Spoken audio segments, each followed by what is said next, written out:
ba sai an yi gardama yanzu can ni Allah ya yarda Kudan ne?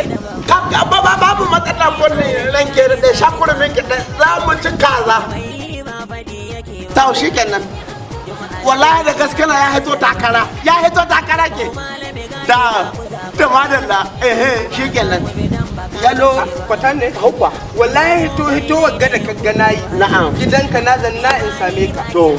Saboda na ji wani labari ni ce to babu inda zanna in samu sahihin labarin ga. Ƙwarai da gaske. Sai gare mu 'yan siyasa. Jinni an ce malamin ladan ardu ya hito takarar ciyaman na karamar hukuma na ko karamar hukuma maganar da muka kenan woman leader ta kenan ta ce mention da gaskiya ya hito ni ce mata wallahi ya hito saboda malamin ladan ardo dai dan kasuwa na kuma da abinai ga wara'a ga ganin al'umma in kana so ina ka hito alheri sai malamin ladan ina za kana alheri malamin ladan ka shi kuma kwana yake abin da zuciya ta ka wadi ba su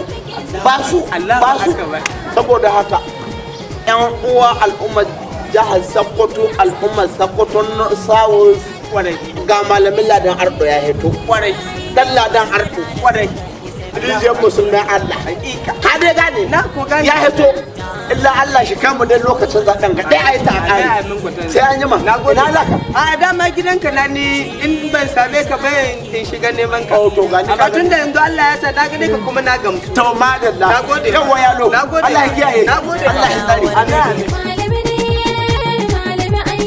ya manya shawo lura na shayi